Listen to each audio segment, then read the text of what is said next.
En la mañana de Mercado Visión recibimos al médico veterinario Fernando Apa, asesor.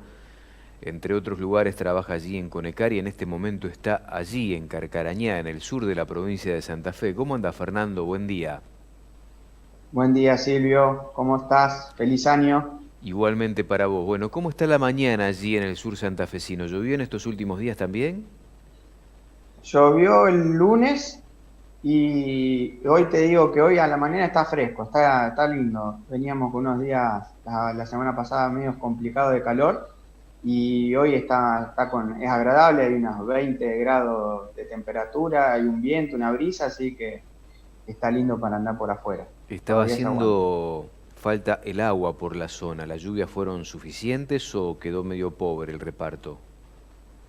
Y medio pobre, fue medio heterogéneo como fue lloviendo acá por Ujú. la zona, pero a ver, como todo quien dice, peor es nada, algo Sí. ayuda para algunas situaciones, pero bueno, como todo, el estrés hídrico fue acumulativo y siempre por más que llueva en cantidad también está bueno que sea un poco más distribuido esa lluvia y eso es lo que no estaba pasando. Y el Pero pronóstico bueno. anticipa lluvia para mañana. No sé cómo se presenta el día, pero ojalá Dios quiera que haya otro toquecito en ese sentido. Sí, hay altas probabilidades, dos días seguidos, disminuye un poco la temperatura y después la semana que viene ya vuelve a los niveles por arriba de 30 grados de la máxima, así que bueno, vamos a tener semanas calurosas. Y bueno, monitoreo constante entonces en el feedlot en esta época del año, entre otras cosas para evaluar el impacto del estrés térmico y demás. ¿En qué están trabajando? ¿En qué estás trabajando vos específicamente, que sos un poco obsesivo del trabajo, del detalle, de todos los estudios que encaran? Totalmente, y bueno, y un poco hablando del tema del estrés térmico, que es lo que es la época donde más repercusiones y más consecuencias puede traer este estrés. Nosotros estamos trabajando aquí en Conecarting en una estación meteorológica donde nos permite este monitoreo que hablamos continuo, Ujú. de tener datos de parámetros ambientales, una estación meteorológica muy completa donde nos permite además de la temperatura y la humedad ambiente, medir lo que es viento, lo que es la temperatura del globo negro, son todos indicadores que nos permiten generar índices un poco más específicos para aquí, para Conecar, y de esa manera justamente hacer una correlación entre los resultados productivos y los impactos que tiene el ambiente y sobre todo en la época estival sobre la producción de los animales. Y en caso concreto, en el área de investigación y desarrollo, iniciamos un ensayo que estamos midiendo todo lo que es comportamiento del animal en esta época de estrés por calor, para lo cual se le hace un seguimiento individual a los animales y están ubicados en un sector en los corrales de ensayo que tiene Conecar a través del Centro de Investigación y Desarrollo que es CONECYT y se monitorea continuamente todos los días cómo es el comportamiento del animal, la salud del animal por estos cambios de temperatura. Y hay algo importante que se viene trabajando que es el score de jadeo, cómo jadea o cómo es el impacto físico del animal de este calor. Para lo cual tuvimos la incorporación de pasantes, dos pasantes de San Luis, dos médicas veterinarias, Araceli y Cándida, que están continuamente monitoreando esos animales en el ensayo. Y a su vez, también esto tiene una repercusión, como vos sabés, esto está instalado dentro del Fieldot, de acá de Conecar, Ujú. y nos sirve para ir monitoreando, ¿no es cierto?, el resto de los animales. Entonces podemos hacer justamente como un testeo y es una muestra de lo que está sucediendo con los animales en el resto del Fieldot. ¿Qué Así que de esa datos, manera nos permite ajustar todo, ¿no? Fernando, qué datos pudieron recoger de este seguimiento? Además, un seguimiento intensivo con profesionales para tratar de entender cómo está impactando el estrés calórico en este ciclo 2021 allí en los corrales del sur santafesino. Contanos un poquito a qué conclusiones arribaron a partir de los datos. Mirá, nosotros este es la segunda vez que lo hacemos, datos ya tenemos desde el año pasado, este año llevan aproximadamente unos 30 días de monitoreo, este monitoreo monitoría lo que lleva también es la medición de animales con bolos intrarruminales para ver temperatura corporal, que es lo importante, ¿no? Cómo se comporta. Medimos temperatura de agua, que el agua de consumo tiene un impacto muy fuerte sobre el estrés por calor. Y también estamos haciendo una comparación de estos animales, si tienen sombra o no tienen sombra, y cómo impactan todas esas diferentes variables. Y obviamente que hay diferentes, no queremos llegar a analizar resultados, pero sí uno va viendo que el beneficio que tiene la instalación de una sombra en mejoras de los consumos, del comportamiento del animal. Entonces, bueno, son todas herramientas, lo que hablábamos en alguna otra oportunidad, son herramientas que están al alcance de las empresas y los productores para poder mitigar este estrés térmico que sufren los animales en todo tipo de producción, pero sobre todo en los engordes intensivos, donde tiene un impacto mayor.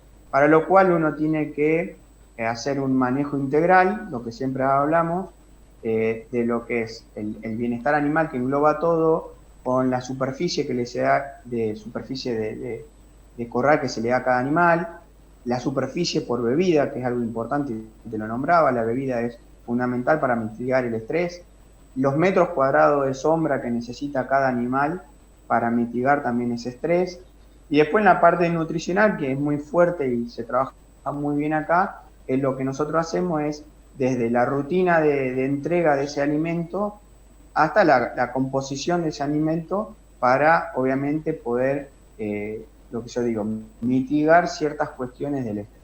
Empiezo por esto último, por el alimento. ¿Lo entregan a diferentes horarios de los preestablecidos, en promedio durante todo el año, y cambian la composición de la dieta? Las dietas se ajustan y nosotros acá se ajusta para los tipos de animales.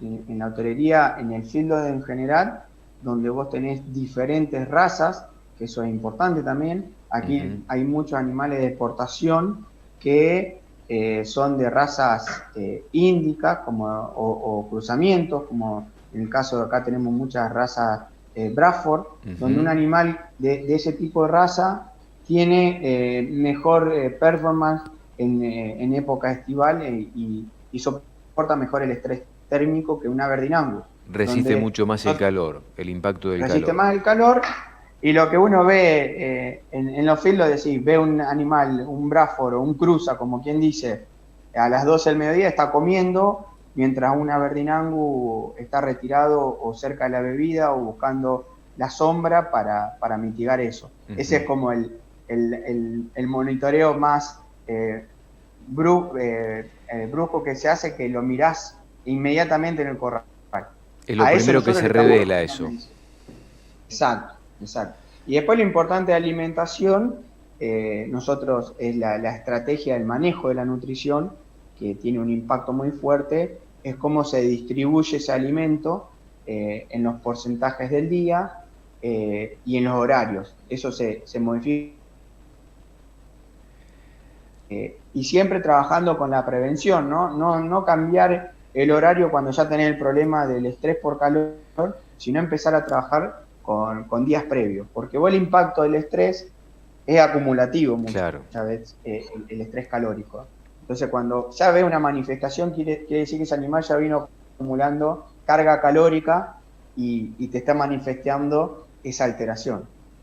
Yo tengo entendido, ustedes habían hecho alguna inversión en aspersores también. Si esto es así, ¿pudieron medir el impacto que tiene el aspersor en la hacienda, en los corrales? Nosotros estamos en un proyecto que estamos pronto a instalar aspersores con una empresa que se dedica a infraestructura, sobre todo en tambo, que es lo mismo. A ver, el aspersor son todas herramientas, si las ves aisladas, a lo mejor no tienen un impacto o el beneficio no es tan grande. Tenés que hacer un manejo y un diseño integrado de estructura, porque el aspersor tiene impacto si a su vez a ese animal le doy sombra y si a su vez tengo ventilación o movimiento del aire, que es lo que te ayuda a que ese aspersor sea eficiente. Si no, hasta puede ser contraproducente poner únicamente aspersores, depende, hay unas cuestiones muy técnicas, dónde lo pones, dónde lo colocas, porque lo que yo te decía, nosotros acá en nuestra estación, lo que mide es la velocidad del viento, y el viento es como un factor fundamental para lo que es el estrés térmico. Acá nos ha pasado días donde, si vos medís el ITH, que es un indicador que se utiliza mucho, tenés ITH por debajo de la zona de riesgo, pero nosotros estamos trabajando con el Hill Low Index, que hoy se habla del HLI, que a esa temperatura humedad le agrega todas las otras variables. Y una de las más importantes es el viento. Y es impresionante, Silvio, cuando el viento está calmo, que no hay viento, ahí es donde se disparan todos los indicadores, donde los animales jadean más y donde tenés mayor riesgo de muerte de un animal por estrés calórico. Mirá qué Entonces, dato. esto es la importancia de dónde diseña un feedlot, los reparos de un feedlot, o de los corrales en el feedlot, mejor dicho, llevan a lo que siempre decimos, ¿no? A repensar y a rediseñar cuestiones estructurales de manejo en los engordes intensivos. Y por lo que mencionaste, casi lo pusiste como en un primer término, es el tema de la media sombra. Si vos tuvieses un feedlot y tuvieses, en este momento es complicado, la plata como para hacer inversiones, por eso hago la aclaración. En momentos donde el feedlot viene de un año muy complicado, donde ha perdido, trabajando nada más, mucho capital de trabajo, es imposible pedir milagros, como que se hagan inversiones que a veces son además muy onerosas, como hacer sombras. Pero en condiciones normales, ¿vos recomendás la media sombra o la sombra? Sí, totalmente. Hablemos de sombra, después veamos el tipo de sombra. Claro. Y algo importante, y lo que vos decís, obviamente estamos en una situación muy particular y muy fina en números. Inversiones se siguen haciendo en los feedlots, eso es importante, el que lo ve, todas estas cuestiones hay que invertir. Y lo importante para invertir y saber cómo invertir hay que medir, ¿no? Entonces, si yo te digo, Claro. ponemos sombra y la inversión a lo mejor es muy onerosa, como bien marcás vos y muchas veces, pero hay que ver el retorno que tiene eso, ¿no? No nos olvidemos que en veranos pasados, hace 2 o 3 años, en ciertos lugares y en Gorda Corral, sobre todo acá en el sur de Santa Fe, hubo claro, te lo paga la mortandad, evitar la mortandad ya te paga la inversión, y además vos me vas a corregir, yo no soy un experto ni un profesional, pero he asistido a charlas, y lo que más me llamó la atención es, después de que un animal sufre el estrés térmico, tiene un proceso de recuperación muy largo, inclusive muchos de esos animales, tengo entendido, vos me vas a corregir, no se llegan a recuperar nunca en ese proceso de 3 meses, 3, 4 meses que tiene un animal comiendo en los corrales. Sí, totalmente, y está acertado lo que vos aportás, y justamente es eso lo que yo recién te lo relacionaba. El animal acumula la carga calórica y hay veranos donde justamente esta amplitud térmica que hablamos que a la noche, que el animal... hay veranos que esa amplitud térmica es muy chica y no llega a amortiguar ese cambio, esa temperatura alta del día. Y eso se va acumulando, y lo importante, a ver, el caso extremo es que se te muera un animal por calor, y uno no quiere llegar a eso. Tal cual. Pero también, y eso lo medís, se te murió un animal, fue una pérdida concreta. Pero muchas veces, y eso es donde tenemos que trabajar, y las empresas tienen que trabajar, y los feedlots, es sacar el número fino de cuánta ineficiencia tengo por el calor. Que básicamente lo podés comparar con similares animales en otra época del año, en el invierno, donde la performance productiva es máxima, y cuando ves esos números, las inversiones, te ayudan a decidir la inversión que vos decís. ¿Cuánta sombra tengo que hacer? ¿Cuánto puedo gastar? ¿En cuánto le voy a tener ese retorno? Si a mí un animal o una pérdida productiva me produce X pérdida económica, yo con que la recupere con la sombra, me tengo un beneficio a tanto tiempo, hago un proyecto de inversión en sombra. Que creo que hay que pensarlo desde esa manera, ¿no? No solamente de poner una sombra por un aspersor o poner un ventilador. Hay que pensarlo, y sobre todo, como bien decís, no es la mejor época, y no es la mejor época solamente por la circunstancia económica. Tampoco hay que trabajar sobre el problema, lo que yo digo, encima. Lo ideal es que cuando se pase el verano después de marzo, pensemos el verano 21-22 de manera seria y planteando todo esto. Y tenemos todo un año para trabajar y ir hacia esas inversiones y hacia esas mejoras para mitigar que el estrés por calor nosotros lo tenemos medido, empieza en octubre, Silvio, y termina en marzo. Cuando vos te pones a analizar, tenés más de 6 meses o 6 meses de estrés térmico. Y entonces cuando empezás a ver todos esos números, sí se empiezan a justificar ciertas inversiones. Fernando, un placer como siempre, te mando un fuerte abrazo a la distancia. Saludos a Bueno, toda la muchachada por allá. Silvio, un saludo, feliz año para todo el equipo y que sea un buen año y te dejo un abrazo grande.